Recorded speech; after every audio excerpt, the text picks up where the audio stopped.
গৈছিলোঁ আচলতে কাজিৰঙাৰ হাতীখুলি চাহ বাগিচাৰ যিডোখৰ মাটিত হায়াত গ্ৰুপক দিবৰ কাৰণে ইতিমধ্যে চৰকাৰে প্ৰচেষ্টা কৰিছে। তাতে এটা চাহ জনগোষ্ঠীৰ কলাক্ষেত্ৰ এটা হোৱাৰ কথাও কৈছে আৰু সেই মাটি টুকুৰাত আজি আমি আহিছিলোঁ আৰু যোৱাকালি আচলতে চাহ শ্ৰমিক ৰাইজে স্বতঃস্ফূৰ্তভাৱে ওলাই আহিছিলে আটছাৰ নেতৃত্বত। তেওঁলোকৰ দাবী আছিলে যে তেওঁলোকে যিখিনি মাটি খেতি কৰি খাই থকা মাটিখিনি আচলতে এটা হায়াত গ্ৰুপ নাইবা চাহ জনগোষ্ঠীৰ কলাক্ষেত্ৰৰ নামত দিয়াত তেওঁলোকৰ আপত্তি আছিলে দীৰ্ঘদিনৰ পৰাই। আৰু লগে লগে আমাৰ এটা বহুত পুৰণা দাবী সেইটো হৈছে যে চাহ শ্ৰমিকৰ ভূমি পট্টাৰ গোটেই দাবীটো আৰু এই গোটেই কথাবিলাক ইয়াত আছে জড়িত। কাজিৰঙাৰ যি নতুন সংযোজন তাতে ধৰক আমাৰ বহু মানুহে এতিয়া তাতে যিখিনি হেৰি পাব লাগে কম্পেনচেশ্যন পাব লাগে এইখিনিও কথা গোটেইখিনি আছে।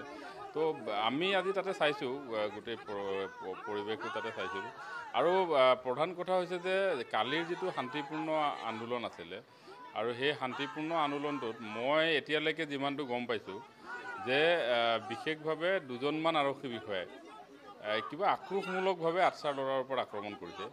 আমাৰ কেইবাজনো আটছাৰ মোৰ সাধাৰণ সম্পাদকে প্ৰমুখ কৰি কেইবাজনো আটছাৰ ল'ৰাই আঘাতপ্ৰাপ্ত হ'ল কালি গোটেই আন্দোলনৰ কাৰ্যসূচীটোত। আৰু ইয়াতে আচলতে কেইজনমান আৰক্ষীয়ে সকলো বুলি মই নকওঁ কিন্তু দুজনমান আৰক্ষী বিষয়াৰ যিটো ধৰণে আটছাৰ ল'ৰাক আমাক যি ধৰণে গুৰুলকৈ প্ৰহাৰ কৰিছে যিজনে মাৰিছে সেইটো আচলতে সম্পূৰ্ণৰূপে অন্যায়ভাৱে তেওঁলোকে আমাৰ ল'ৰাৰ ওপৰত এইটো আক্ৰমণ কৰিছে। বিশেষভাৱে বোকাখাত আৰক্ষী থানাৰ যিগৰাকী OC অফিচাৰ ইনচাৰ্জ তেওঁৰ কথা মোক কেইবাজনো ল'ৰাই কৈছে যে তেওঁ অত্যন্ত অশ্লীল ভাষাত আমাৰ ল'ৰাক গালিও পাৰিছে, মহিলাসকলক বহুত অশ্লীল ভাষাত গালি পাৰিছে আৰু আমাৰ ল'ৰাক তেওঁ মানে কোনো কাৰণ নোহোৱাকৈ পিটিছে, মহিলাকো পিটিছে।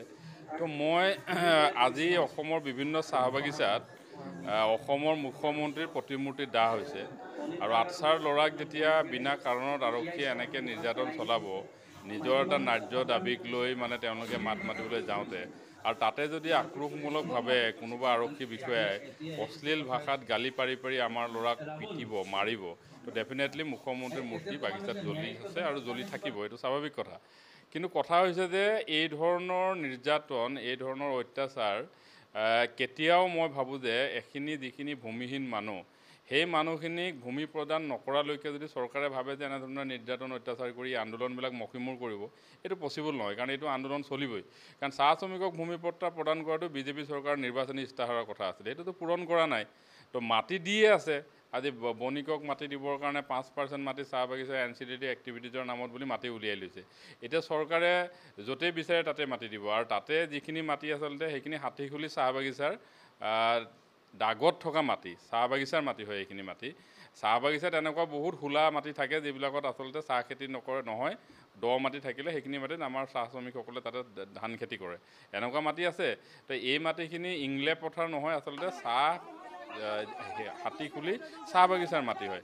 তো এই মাটিখিনিক লৈ আমাৰ স্পষ্ট কথা যে 5 ষ্টাৰ হোটেলৰ আগতে চাহ শ্ৰমিকে মাটিৰ পট্টা পাব লাগে আৰু সেইটোৱে মূল কথা। আৰু তাক লৈ আমি যিটো আমাৰ আন্দোলনৰ কাৰ্যসূচী এইটো চলি থাকিব আৰু আমাৰ মূল দাবীটো হৈছে চাহ শ্ৰমিকে ভূমিৰ পট্টা প্ৰথমে দিয়ক চৰকাৰে চাহ শ্ৰমিকক ভূমি পট্টা দিয়াৰ পৰৱৰ্তী পৰ্যায়ত তেওঁলোকে 5 ষ্টাৰ হোটেল কৰে নাইবা কিবা কৰে এইবিলাক কথা তেওঁলোকে আলোচনা কৰাৰ পৰিৱেশ এটা আহিব।